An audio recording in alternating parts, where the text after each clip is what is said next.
way we're going to stay dry, right? We are, and where we really could use a bit more of a boost is in the snowpack. Now, snow, I was just up in it, and the quality is good and all of that, but it's almost like the middle part of the day, it rides like a spring day. Yeah, I really want that. We've had the good cold overnights, which I guess has held it up. And they've been able to make a lot of snow as well, the resorts that have the snowmaking equipment for sure.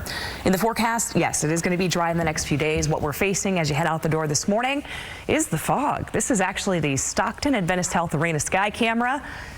You really don't see much of anything. Temperatures right now are in the upper 30s to low 40s, so grab the layer, and if you have to go out in Stockton, especially around downtown, you're going into that, so make sure that you do have a little bit of extra time. Give yourself that buffer of time to get to your location. We're down to the teens this morning and even into close to single digits right now around Truckee, where there is some areas of freezing fog, reduced visibility down to less than 2 miles there at the Truckee Airport. You're waking up fog-free, Auburn, Placerville, and Sonora. But if you have plans to drive into the valley from the foothills, here's what you're going to be facing. A drop in visibility, Sacramento, Fairfield, Stockton, and Modesto.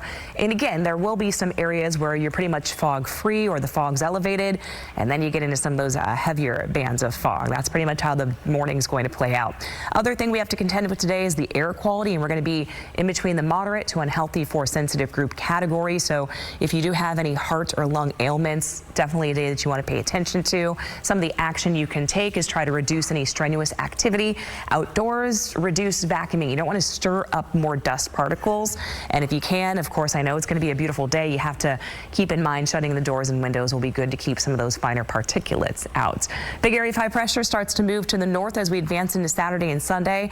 A little weak system off the coast will help to brush us with some clouds as we get into Sunday, but no rain, no snow out of those clouds. And as the area of high pressure builds back for Monday, we've got a great forecast with a touch of a north breeze that'll help to keep things potentially fog-free for any of the observances for MLK Day outdoors. Then we get into Tuesday and Wednesday. We're still looking at a dry forecast, but look at Wednesday. We're going to be seeing not as much of that beautiful blue sky, but more cloud cover.